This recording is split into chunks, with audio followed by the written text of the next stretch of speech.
Hi, everybody. My name is Ava. I am an intern at HRE USA, and I use she, they pronouns. It's so nice to have everyone here today. To start off, just as a little introduction, if everyone could put their name, pronouns if you'd like, where you're zooming in from, and the last thing you ate today, or maybe the most exciting thing you ate today, whichever you feel like.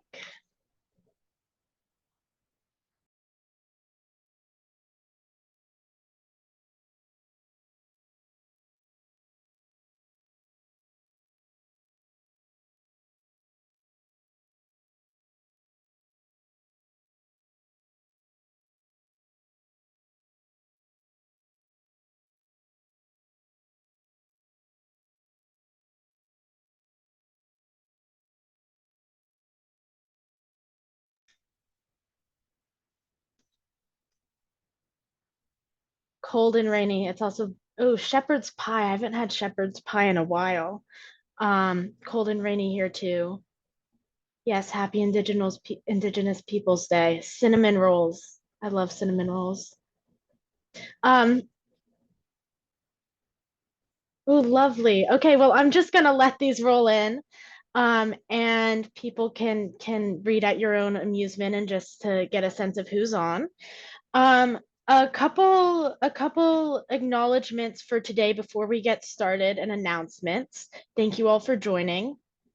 Um, Today on Indigenous Peoples Day, we honor the enduring presence and contributions of Indigenous peoples across this land. It is a day to recognize the impact of colonization and the ongoing fight for sovereignty, justice, and healing.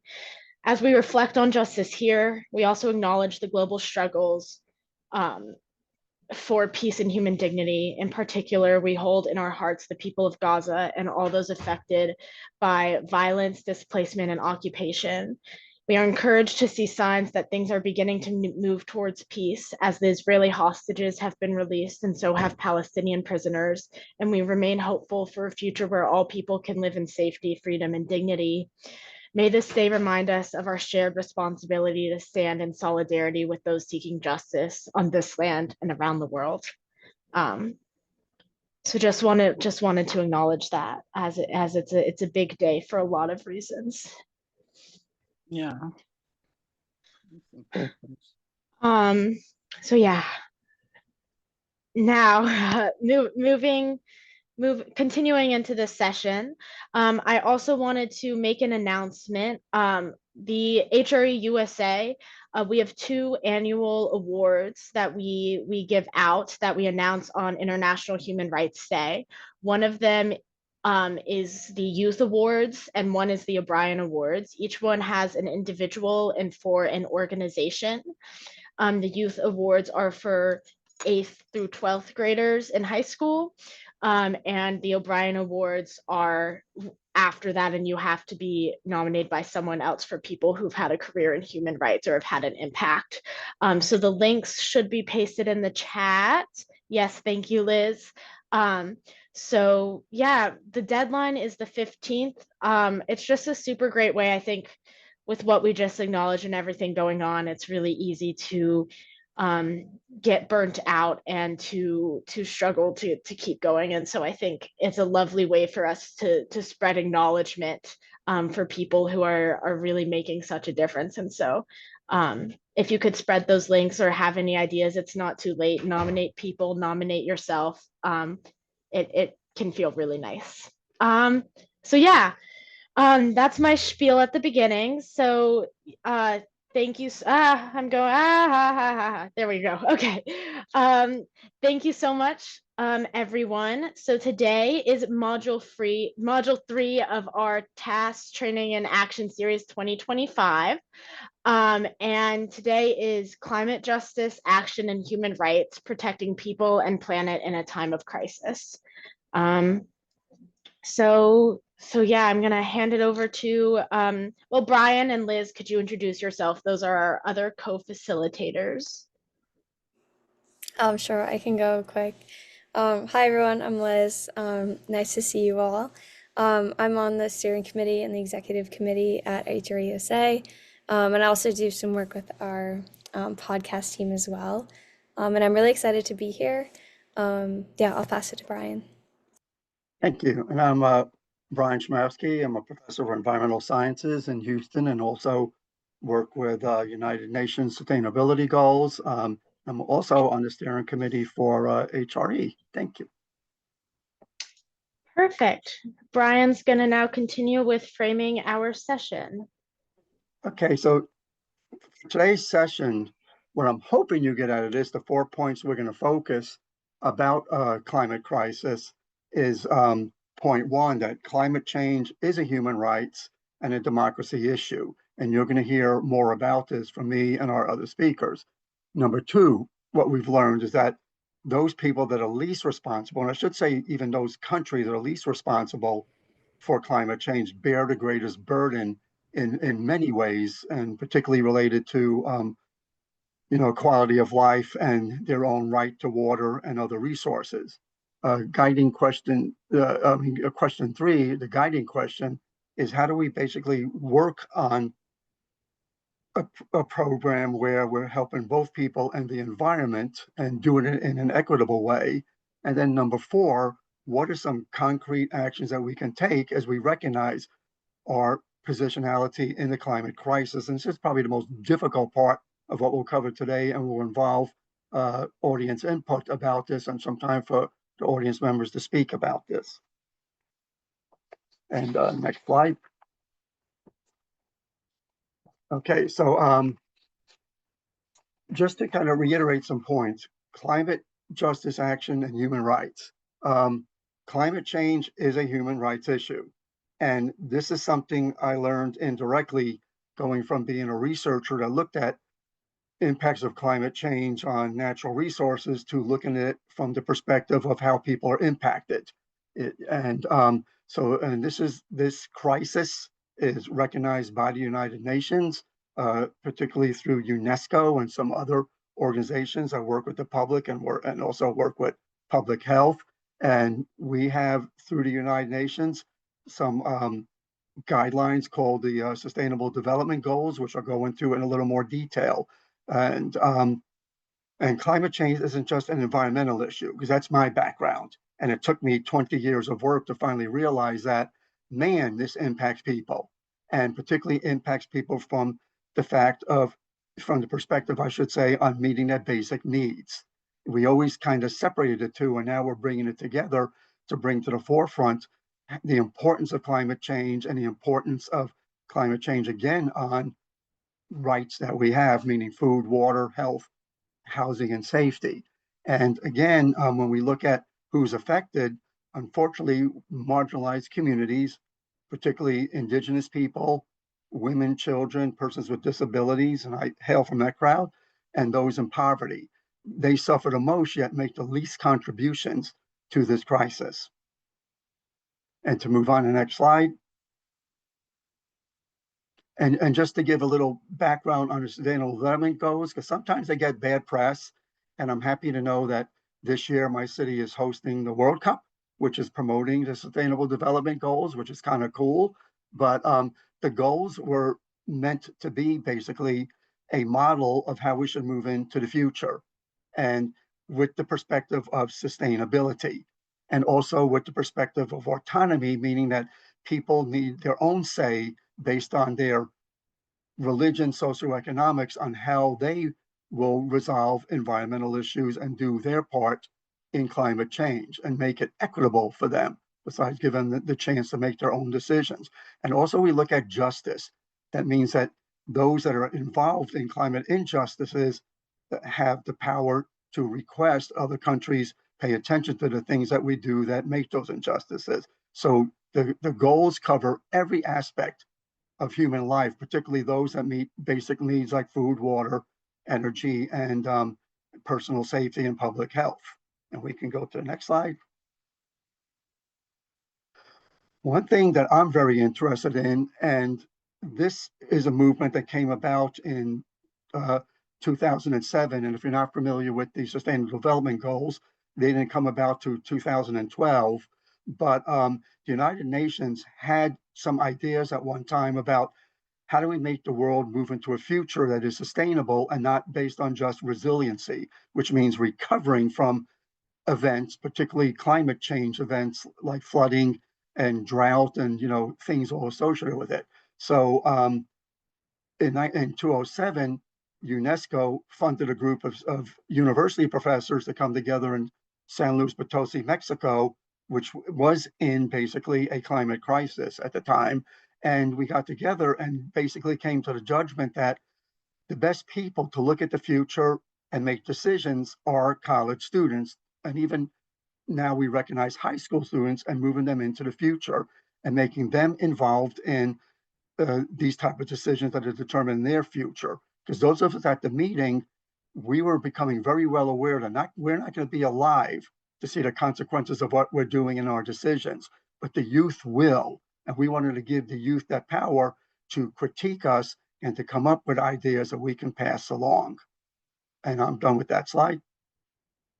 Okay, and we'll move on. Yeah, so kind of bringing it to human rights directly, we talked a little bit about this, or Brian just talked a little bit about this, but climate justice definitely comes from a place of equity. So it recognizes that while climate change is global, the effects aren't felt completely equally. So communities that often contribute the least, often in places like the global south, face the most severe impacts from climate change. And accountability is also a huge part of this naturally. So that means that wealthy countries and nations and large corporations have driven much of this crisis. And justice in that sense means acknowledging and addressing that responsibility through different means of climate finance, reparations, making fair policies. So for example, a just transition ensures that workers in fossil fuel industries aren't completely left behind as economies shift towards renewable energy.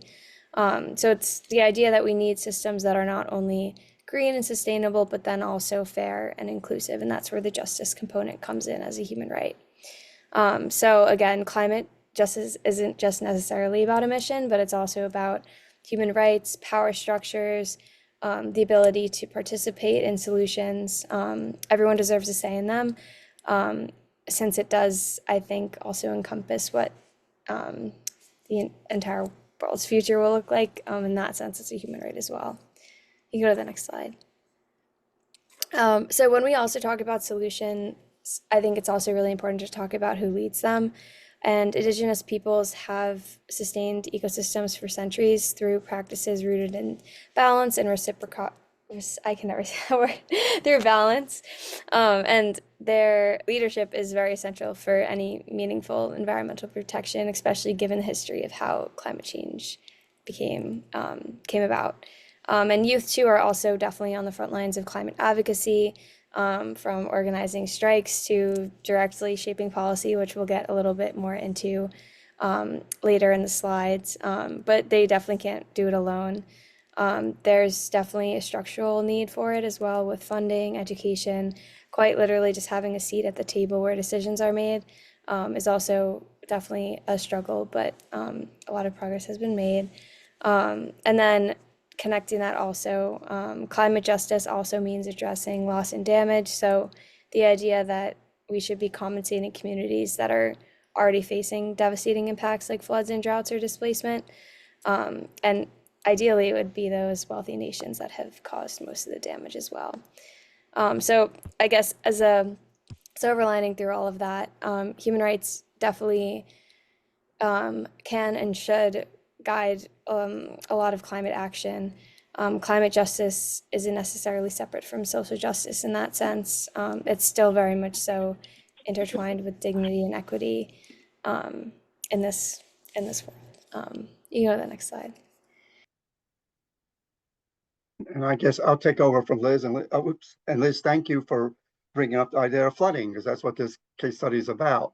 So I'm very proud that I read in the paper a couple of days ago in one of our local Houston newspapers, this article about Black and brown residents basically finally getting a sustainable development program to reduce flooding that was funded by the city and actually accepted by our legislators.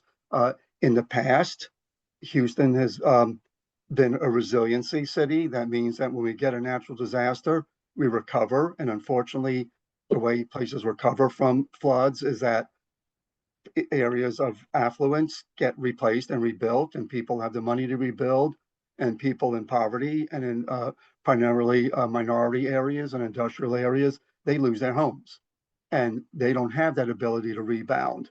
And we never really paid attention to that. We just thought, oh, they get cheap housing. And usually what we did is we condemned the area and people just moved either out of state or to other, underserved areas. So so now we're moving in a direction, and this is just one battle, but we're moving in a direction of looking at better water drainage programs, better programs for collecting and preventing flooding. And we're actually took the input of inner city areas, lower income areas that flooded, and listening to their input and looking at a strategy that again will put money into them so they are not, flooding, but actually getting the benefits of better drainage. So this was an incredible victory, and these are the types of rational policy we need to see, policy that includes all and not Hi, just a certain I feel like population. having a meeting here in about an hour. Oh, okay. And next slide, please. And this will move us along to kind of like a transition into when I think about the Houston case study. A lot of this was brought about by not advocacy from within the community because they felt disenfranchised and politicians wouldn't listen to them. And sometimes they didn't know enough about the issues that were causing flooding and how to resolve it. So a lot of us have become engaged in civic engagement as a way of working with climate change. What I mean by civic engagement is not just going into an area and fixing a person, but actually going in and asking the people what are their needs and then educating them about policy and about the issues around them and what are some good resolutions. So when we look at, for those of you that are teachers or instructors or work with nonprofit groups that engage in the public, it's great to get the public engaged and let them have a say in this because it helps them to feel empowered to shape policy, particularly when it comes to food, energy, and housing, where a lot of people don't have a say. And it actually gives a true meaning to democracy, that all people are being listened to, and even in times of resilience, where we're not paying attention and hearing from the people that are not bouncing back. And I think the projects that I've worked on at least empowered people to vote, because at first they felt voiceless, empowered to give them public comment. We've taught them how do you go in and make public comment about legislature and where to find it. We've helped to organize, and actually I don't get involved in the protest part, but I've had colleagues that help people to advocate for themselves in peaceful protesting ways. So when we look at the role of civic engagement and where this is a perfect opportunity to get youth involved, particularly, and community involved in their own advocacy, is we give the public, a chance to be engaged in their own efforts. And we can provide them with awareness education, what is civic science, which we run actually programs out of my college, and give an advocacy training for people that, for people to learn about, again, how do we protect our own rights? And next slide. And this leads us to case study number 2 with the Dakota Access Pipeline. I don't know how many of you are familiar with that, but this is a project that is rooted in climate change. And it's rooted in how we mistreat indigenous lands.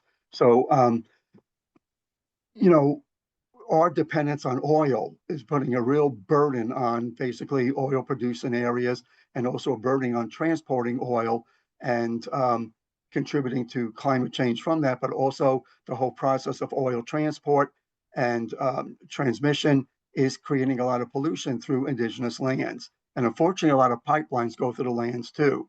So the Dakota population, with the help of civic engagement and with other groups, basically built an advocacy program for the natives, again, to the Native Americans, to set their own priorities, their own sovereignty, and give them a say in, issues related to energy that cause pollution in their areas. So again, these get to be very complex models on how just our dependence on oil, which does cause climate change and can be reduced to remediate climate change, will impact a person's water rights and also the value of their land and their perceptions of land. So I hope I made sense with that, but these become very complex issues, and we have to again respect the values of the people we're working with when we look at legislature and policy, and how do we get people to be advocates for themselves, not advocates that the way we want to be and our perspectives are from their perspectives. And I think we go to the next slide, and that is not me. Yes. So I guess given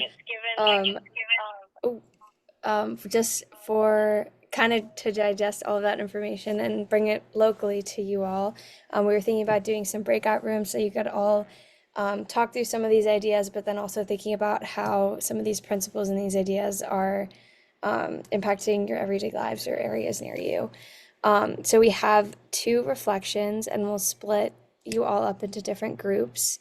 So we'll talk about what are some climate justice concerns where you live, and how do these issues affect human rights. And I would say try and think about ones that might be really small scale, but also larger scale. For example, like the pipeline project. And then let's see, maybe we could do how many groups? Maybe 3? Oh, Chrissy, I think you're on mute. Maybe 3 groups. Perfect. Okay, awesome. Okay. All right. Now I think, okay, I will open all the rooms now. And if you want to drop in the questions too, that might be great. Yes, I'll drop those in the chat. And we'll have how many minutes? Oh, I think I'll paste that in the chat too. Okay, perfect. And we can let them know. Okay, welcome back, everyone. Let's see how many people are back. Oh, we still have a good amount of people.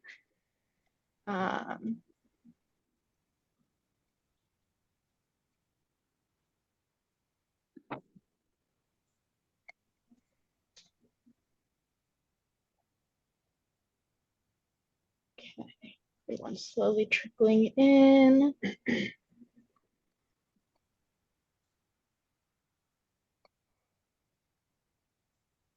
Do not think Brian's group is back yet.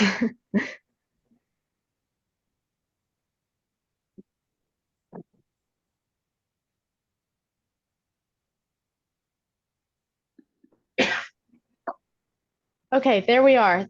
I think that's everyone. So now we are just going to kind of hear a bit from each group and have a larger discussion before we move forward. We're doing pretty well on time. Christy, you can let me know when I need to cut it off. So if someone from each group, it doesn't just have to be one person, just wanted to share about a bit about what your group talked about, or if maybe you had a very particularly powerful example or someone in your room did, we'd love to hear about it. So yeah.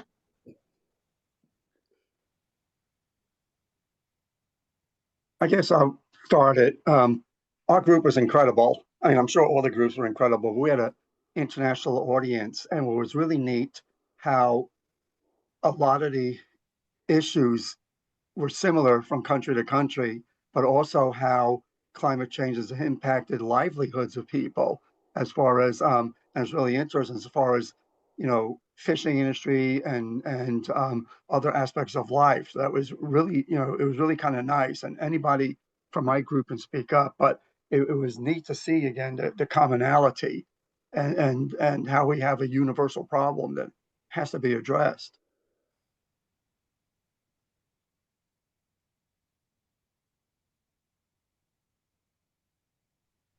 Yeah, did anyone from Brian's group, no pressure if not, have, I don't know, like a specific example? I know it's cool hearing that we have an international audience, so I love to be exposed and listen to any of that. But no worries, I don't want to put anyone on the spot.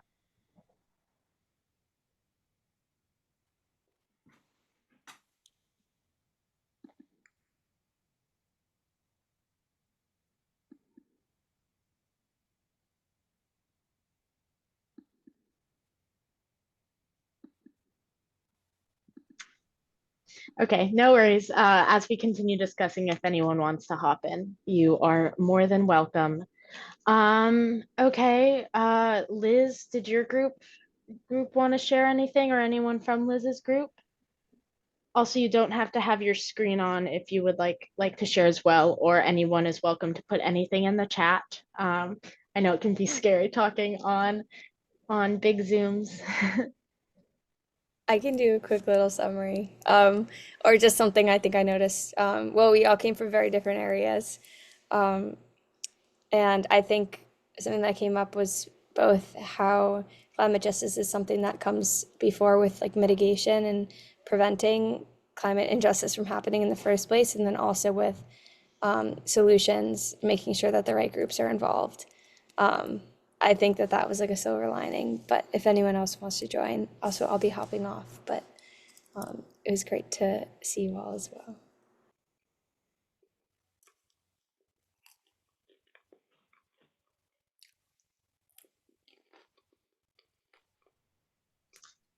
I'll share a bit about my group. I tried to get someone else to share out because I'm sure you're all tired of hearing my voice, but everyone was lovely and did not want to have to do it. But I think something that was really interesting is how hard it felt for each of us to come up with a very specific concrete example. You know, Brian, you had those lovely case studies. And I can, if I spend a lot of time, I could think of, specific examples, but it just feels like there are so many all of the time in our daily lives, that it's hard to make it not feel like an umbrella conversation, because I feel like we talk forever. Um, but we one of the members in our group was talking about the disproportionate effects in Puerto Rico, and talking about how, it's hard to have a sustainable food access because all of the food is imported. And so how if the ports are closed, there's a complete blockage um, to food access and food justice, and how the more impoverished communities, are the most affected.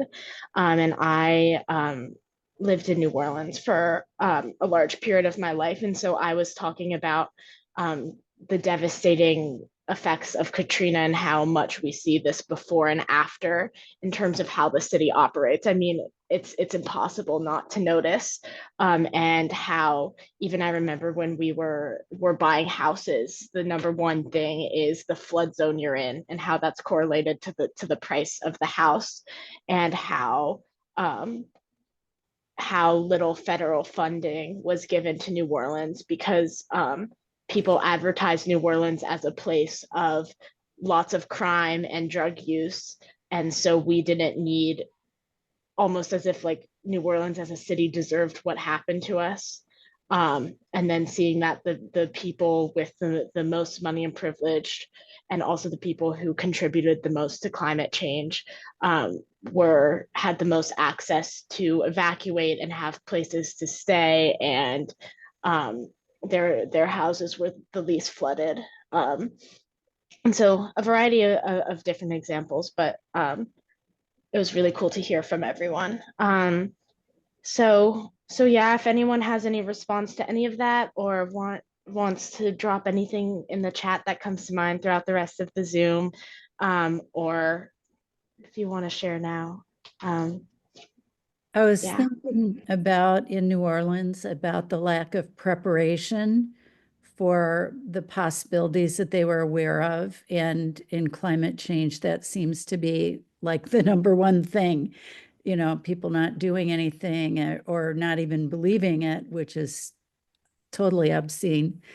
But then also the schools, how education was affected, where they all became charter schools. So the wealthy stripped the school system.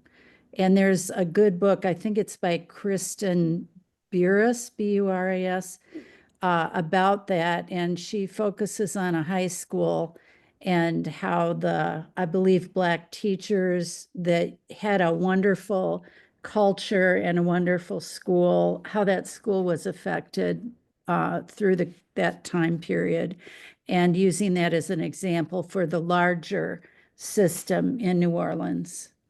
And I did live there for a year. Was my first teaching job, but I don't have a lot of background, but I was just horrified to hear about so many aspects of that trauma. If you don't mind me asking, where did you teach? At St. John's, what do they call it? Lutheran School on Canal Street. Yeah, I know that school. Yeah, I went to Oh, Ben. that's so funny. I went to Ben. I know all the schools in New Orleans. I went to Benjamin Sure. Franklin, which was before Katrina Public School, and then transitioned to a charter. But we don't need to go into the details of that. But Sure. it's Yeah. definitely Yeah. And I very lived in apparent. Metairie, just Okay, yeah. Yeah, Cool. So thank you for sharing that. yeah, likewise. Does anyone else have anything else to add? If not, I'll move forward.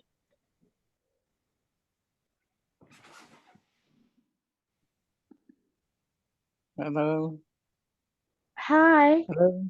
Yeah, I put a question on the chat. Did you see that? Oh, let me look right now. What about legislation on climate justice? Yeah. Can anyone talk more about that? That's a great question. Um, yeah. Does anyone wanna jump on about that? I don't know, Christy, Brian, Liz, I can also talk a bit about it.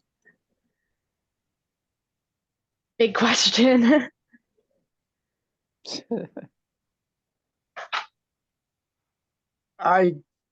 That's a tough area to talk about right now, and I really just want to say that there's some stagnation when we start looking at climate justice. And I really don't want to go too much into it, but that's just a very difficult topic to talk right now because it's not on the forefront. And Yeah. and a lot of us that work in that area have to go by it by different names and different strategies. So when we start looking at, so we could look at things like, um, sustainable housing or sustainable food, but we really, I guess I'm floundering at this point, but that's a very good question. And right now that's up in the air. So, and any particular policies that are probably coming forward about that, we're not going to see much, probably in the United States right now. So, Ryan, could you put your contact information, if you're comfortable, in the chat for people that might want to talk to you further about legislation? gladly. Great. I'm thinking climate injustice is the topic of the day. And then also it was exciting. I think it was would it have been the governor of Washington State that was doing a lot with climate and being very successful. But I don't know what he was doing exactly. Yeah, and I think that's just it's such a great question that I think could be an entire other module. I'm really glad you asked that, because I think focusing on legislation too is really important. So I'll put that in the inbox of things to maybe do another training and action series part about in the coming years. But it's especially relevant because each state, each city, in each state, each country, especially, I mean, the United States as one of the largest contributors and polluters, if not the largest, and backing out of it has to do too with like United Nations international policy, backing out of the Green New Deal, the Paris Agreement, etc. Someone, Natalia Santos, do you mind if I read this to the group, what you said? So responded, Puerto Rico still doesn't have an approved climate adaptation plan. It's been under discussion for years and has recently been postponed again. The proposal came after everything we've experienced, hurricanes, earthquakes, extreme heat, and coastal erosion, etc. But political delays and lack of funding have stalled it. The good news is that we now have more accurate data on coastal loss, heat impacts, and community vulnerability. The challenge is making sure that this information actually leads to action that protects people's rights. Yeah. Yeah, thank you for sharing that. I mean, it's just unbelievable. I mean, it's believable knowing our current administration and knowing our the US's occupation and colonization. But devastating knowing, like, just hearing you say that, like, the good news is knowing knowing how depressing and horrifying the data is. I mean, it's great to see that that's represented and people can see those numbers and recognize that this is a problem. But it's really sad to hear that the good news is that we're able to recognize there's a problem in some sectors. So that's really, really powerful. And I'm glad you shared that with us. Thank you, Natalia.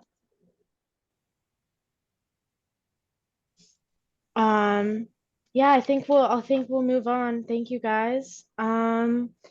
So now we're going to talk about strategies for youth advocacy. So this will be my slide.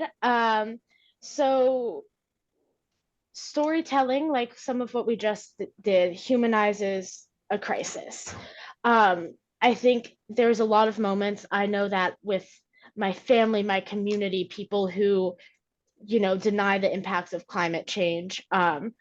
Sometimes I think I'm an optimist, and I think as humans, we're all very capable of loving one another and empathizing with one another to some extent. And sometimes, unfortunately, it does take knowing someone affected or hearing about someone who was affected. And I think, you know, pulling on heartstrings and you know, really seeing these effects. And so I think art as a mechanism for social change, you know, documentaries, books, plays. I think there's so many different creative ways and different, you know, oral traditions and storytelling that I think is really, really powerful. So as much as that's possible, I think that's really powerful. Did someone say something in the chat? State legislative response to climate crisis varies depending on the state. In GOP-controlled Montana, the legislature attempts to limit consideration of climate impact when evaluating proposed projects like coal-fired electrical generators. Yeah, yes, it's very relevant. Thank you for sharing. So continuing forth on this slide, building coalitions across justice movements. I think something I love about working with HRE USA is we are an organization as our own entity, but so much of what we do relies on our connections to other people, schools, educational settings, nonprofits, etc., that I think is what makes it really powerful. Different youth organizations that come together. You know, there is power in numbers, and I think that especially when we think about intersectionality, and so, you know, different organizations that are, you know, representing different communities that have often been pushed to the margins of society, making sure that their voices are specifically amplified as those communities are most often affected. And so making sure that it's not just those who have access to different resources and access to different resources are not the only ones speaking out, right? Really amplifying the intersectionality of the climate justice as a human rights issue. And then policy action, a just transition, renewables, adaptation is crucial. Working like the question that was just asked about, really paying attention to the legislation. there's so many factors we need to consider, and it's if you know local, I know in New Orleans, for example, your local legislators really make a big difference. And like Brian was mentioning earlier, pushing people to vote, educating people on voting,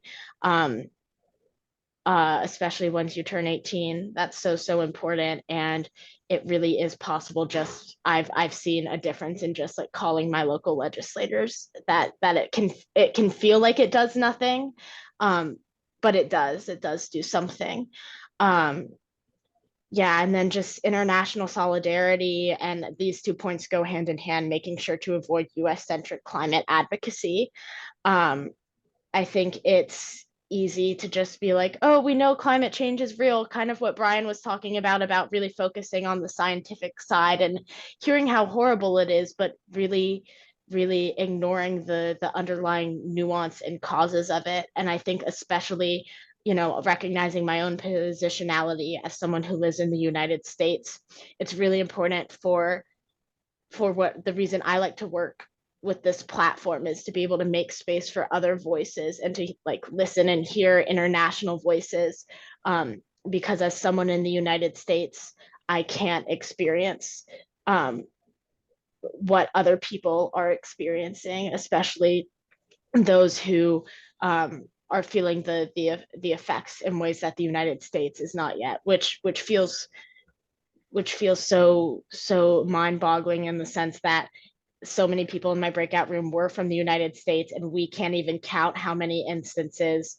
of climate injustice we experience and see on a daily basis. So to know that that's not even like a fraction of the magnitude that other places are experiencing right now is really important. And so I think that's just crucial to keep in mind and keep talking about it and look to amplify voices, keeping in mind intersectionality, and yes, avoiding this concept of US-centric climate advocacy. So yeah, I'm gonna move on to the next slide. So we're gonna have another case study example. And this one is Alexandria Villaseñor. I don't know if I pronounced that correctly, so I apologize. But she began striking outside the United Nations every Friday at age 13 after witnessing California's 2008 Camp Fire, which was an early realization of how climate change directly affects communities. Her weekly strikes outside the UN mirrored Greta Thunberg's activism, but localized it to the US, helping to spark national youth participation. She founded Earth Uprising, a youth-led movement educating and connecting global activists. She has shifted focus from protests here to empowerment and education, creating a sustainable model for youth leadership, with a goal of connecting global activists. And she advocates for climate education, intergenerational action, and accountability. I think this intergenerational component is crucial. I think, like Brian was mentioning earlier, there's a lot of the people who are the biggest contributors are not going to live to see the effects of climate change. But I also think that is not an excuse to just give up and not care.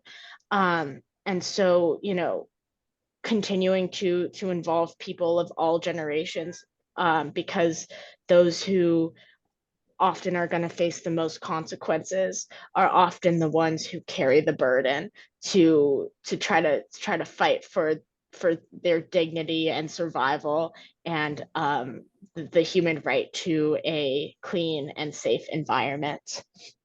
And her writing in All We Can Save, which she was a contributor towards, reinforces that storytelling, inclusion, and collective action are key tools for systemic climate change advocacy, amplifying women's leadership in climate justice, especially. And she illustrates how young people can bridge the gap between grassroots activism and global policymaking, ensuring their voices shape climate solutions. And so I just think this is a really powerful example of just starting at, witnessing this campfire as a 13-year-old, and then, the different scales that she jumps between and flows between from an international level, a deeply local level, and a national level, while also paying attention to, the intersectionality of it all, with the women's role in climate change, and also how we can use education as a mechanism for social change and understanding, while also making sure to focus on the political climate and consequences and policy and change making. Does anyone have any comments or questions or anything in response to everything I just spewed, the example and some of what I was talking about with youth's role in climate justice?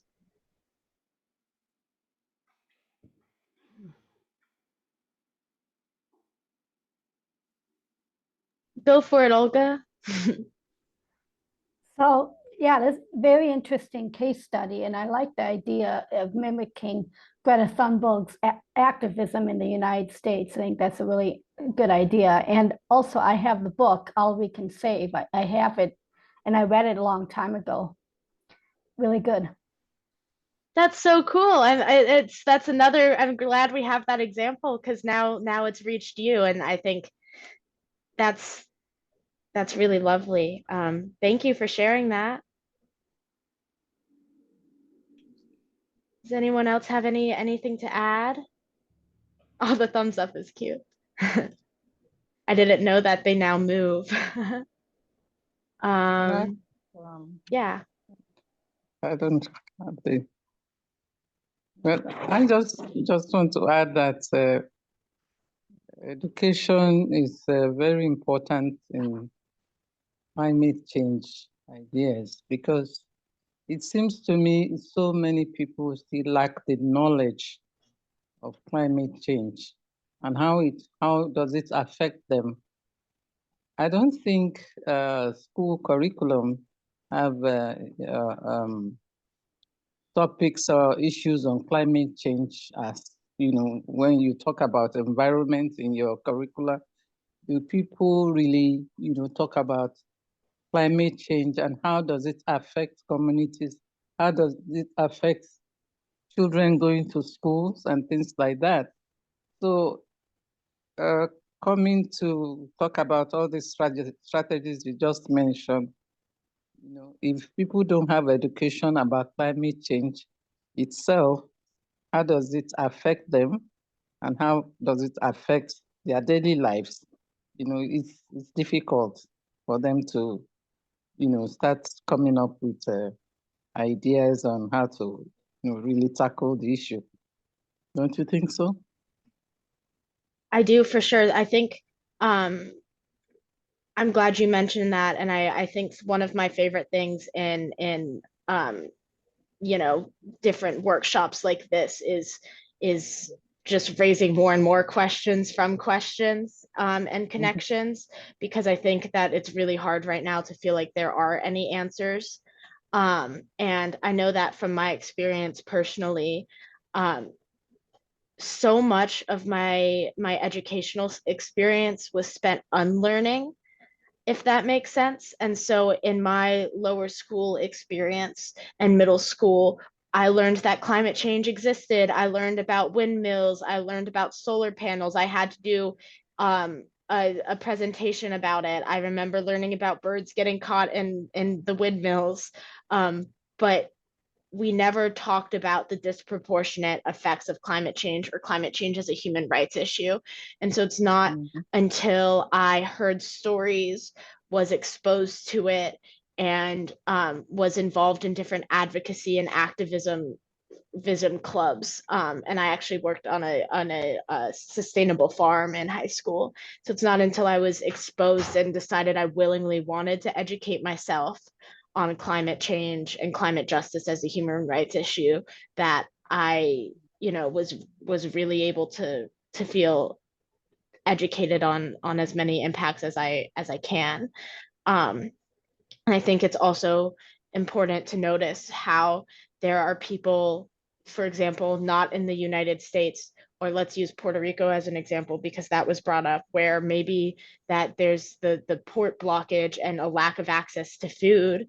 And then, kind of at a young age, that trauma of not, of being so deeply affected by climate change, and maybe not having educational access to recognize that the impression and all of the layers of nuance ingrained in that experience from a young age. And so, yeah, I don't know if that addressed any of that, but thank you for raising this question. Yeah, Brian.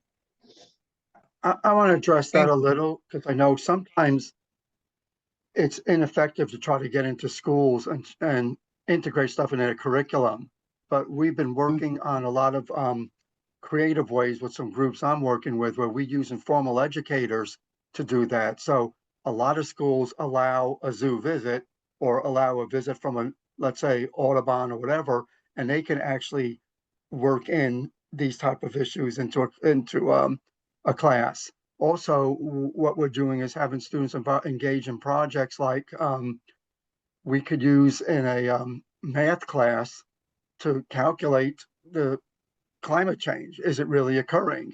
And how do we know it's significant? So there are ways to work it in, because I know in Texas, the legislature is very strict about what is taught in schools, but it doesn't mean they're strict at what examples we give to teach kids. And that seems to be more engaging. And also schools working with informal education where they have more latitude on teaching kids that. So like our zoos and our botanical gardens are heavy into taking school groups around and incorporating climate change and climate resiliency into their programs.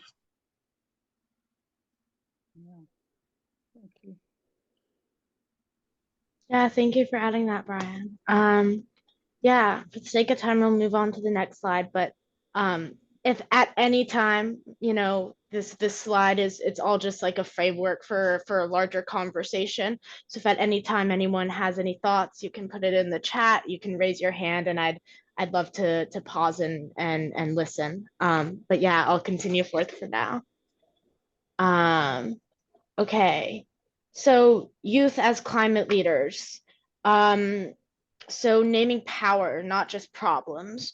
Youth organizers explicitly challenge governmental and corporate actors, including the current US administration, who actively block climate action. This ties into this legislative aspect. But yeah, I think drawing those connections, and sparking, causality of everything that is going on.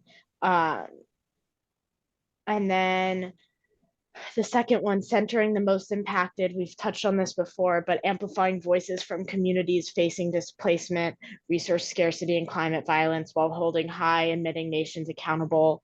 Yeah, I think that we've talked about this a lot through and led up to this a lot throughout the Zoom. And US responsibility as lived reality. Organizing from within the world's largest historical emitter means confronting complicity and demanding reparations alongside emission reductions.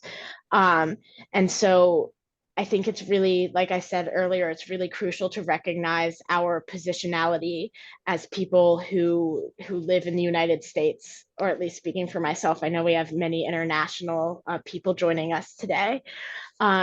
And then also justice, not charity, framing climate action as a human rights obligation, not just environmental preference. And I know that, like I talked about with New Orleans before, there's a lot of there's a large pull to do like service trips to New Orleans, or to come and help out, or to help out this poor city who needs our like saving. And so making sure, part of recognizing positionality also recognizes that it is not just through, as people who are in the United States and are in a privileged position.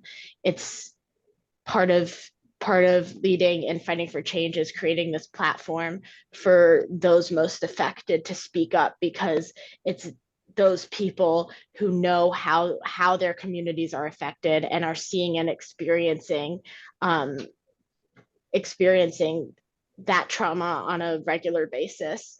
And so making sure not to assume what is needed, but ask, inquire, listen, learn. Yeah. And so we have one more case study before we kind of start to wrap up. I think this one's really cool. So this is Alexia Leclerc, and she's an environmental justice activist working with the Youth Climate Strike NYC and Sunrise NYC, both amazing climate justice organizations that I've gotten the pleasure of hearing from and being a part of. And she kind of represents the intersection of youth activism and environmental justice, emphasizing that climate change cannot be separated from issues of race, class, and inequality. Through her work with Youth Climate Strike NYC and Sunrise NYC, she mobilizes young people around policies like the Green New Deal and local environmental reform. And, you know, as the co-founder of SART, she helped tackle environmental racism through education and community organizing in the Bronx. Her organization brings climate education and advocacy directly to these Bronx communities, showing how localized efforts can drive systematic change.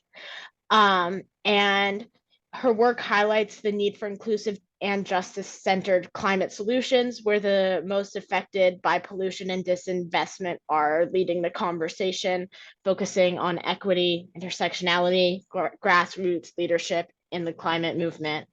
And she embodies a new generation of activists combining policy engagement, community empower, and education to create long-term equitable environmental change at a systemic level.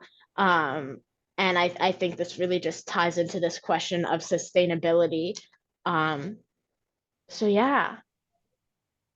So just to kind of wrap this up, talking about strategies for education, climate literacy in schools. Like that's kind of like the question that was just, you know, brought up, and we were talking about, you know, how do we talk about climate justice as a human rights problem in our educational settings.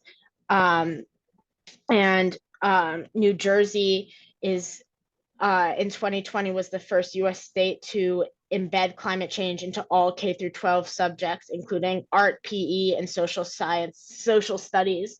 So I think and I think a main thing I'm focusing on as an education major at school is instead of, you know, thinking about this banking system of education, focusing more on knowledge absorption and building together, and how instead of memorization, it can be a exposure over time that we all experience.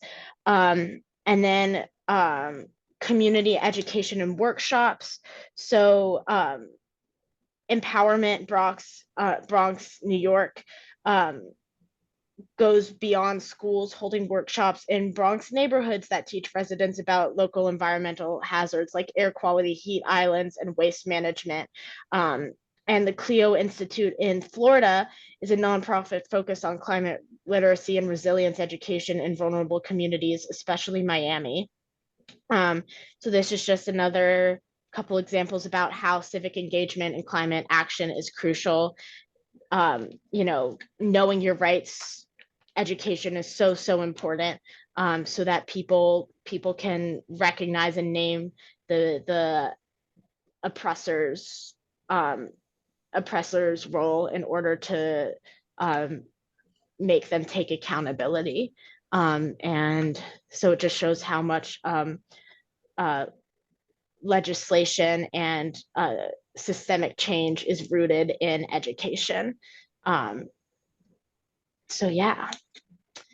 So some practical actions for public: support youth-led organizations, center justice and sustainability, engage policymakers, use all your platforms, have conversations, tell stories, you know, and ingrain it in your everyday life as much as possible.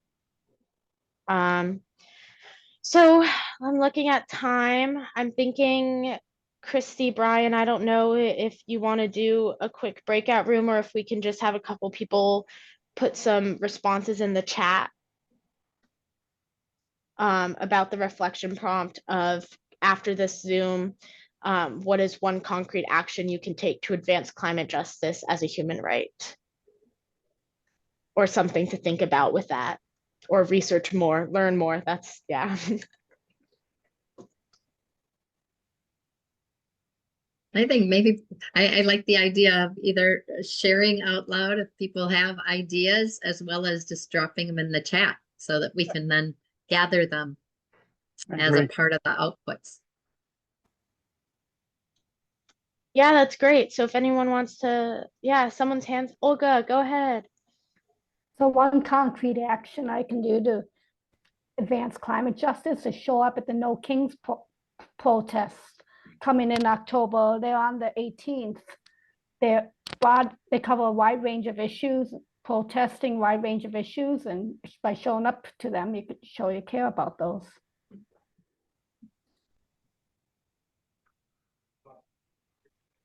Yeah, thank you. For sure. I think protests can be really, really important. Mobilization. Thank you, Olga.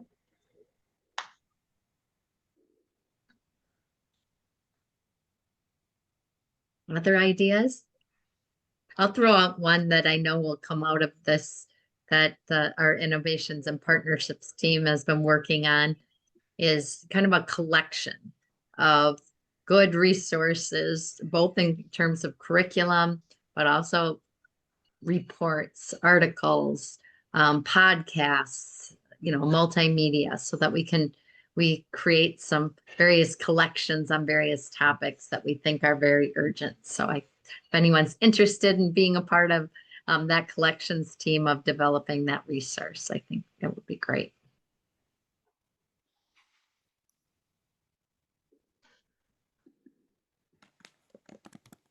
Yeah, and especially just something we're working on doing, and part of my role interning is, you know, compiling lists that we get from other people, because, you know, look at these couple examples, hearing everyone's story, you know, just bringing it all on the table and learning as much as possible, I think continues to add a more nuanced and powerful way to mobilize and listen to one another and fight climate change.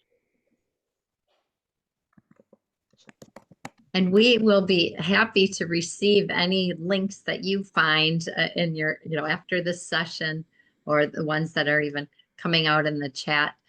We will have, as an output of these TAAS sessions, kind of a full resource list from each of the sessions that will be a part of a collection at the end as well.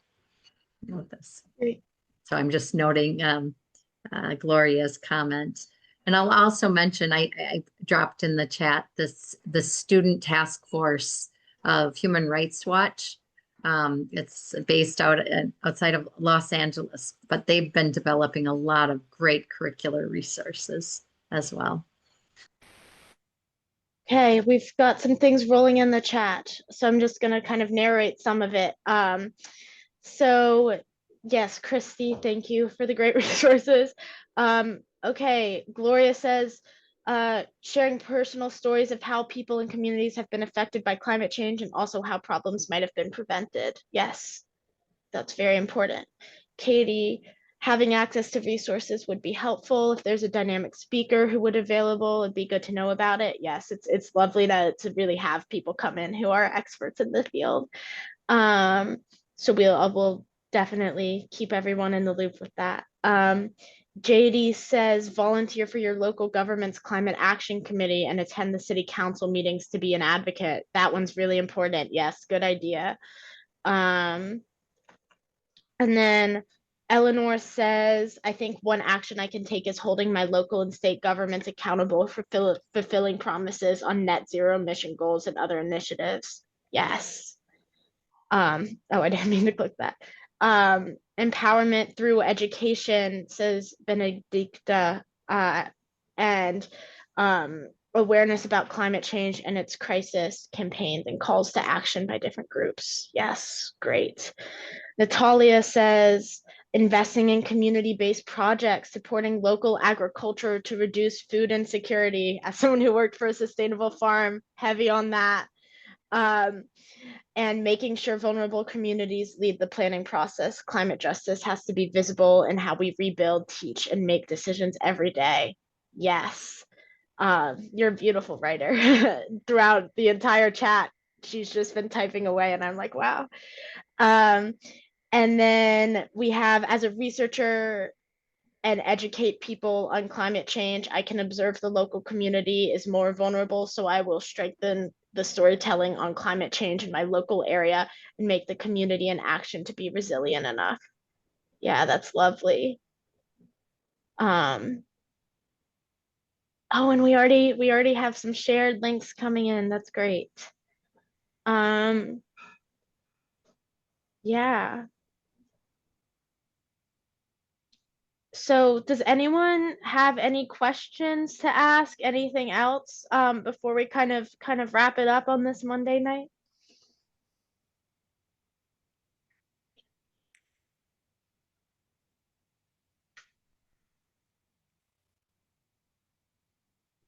Well, I just want to say thank you to our wonderful facilitators. I'm going to drop in the chat, and it's a very quick survey, and you have to click on your module for the evaluation. But the feedback will be really helpful for us to continue to offer you great resources and improve, kind of these wonderful sessions. And we have a number of them still ahead of us. So the next one is going to be, is it November 4th? Is that right? Do you have it?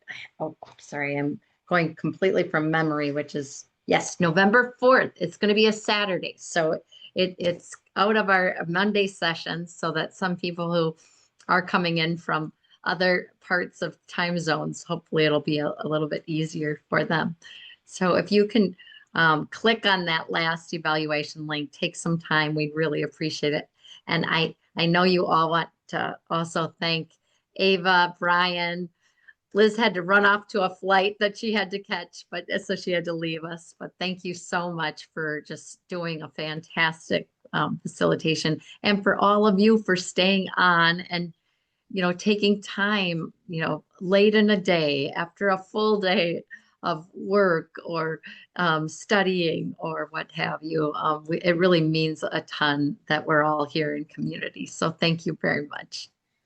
Yeah, and thank you, Christy. And Olga had just asked for the registration link, so I am just pasting that in right now.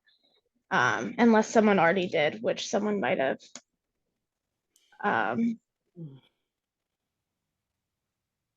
And oh, it says I'm sending it to everyone. Okay. There we are. There we are. Do we see? Okay, Christina, I did good timing with that. So we have the registration to the next one and the module feedback. So it's lovely speaking to you all. I hope to see you at future, TAAS workshops and modules, or any other way you want to be involved. I'll just put in my email for fun if anyone ever wants to connect about anything or have any conversations. I'm always here to listen and hear. And so it's been lovely speaking to you all. Thank you. Thank you. And I will. Thank you, everyone. Thanks.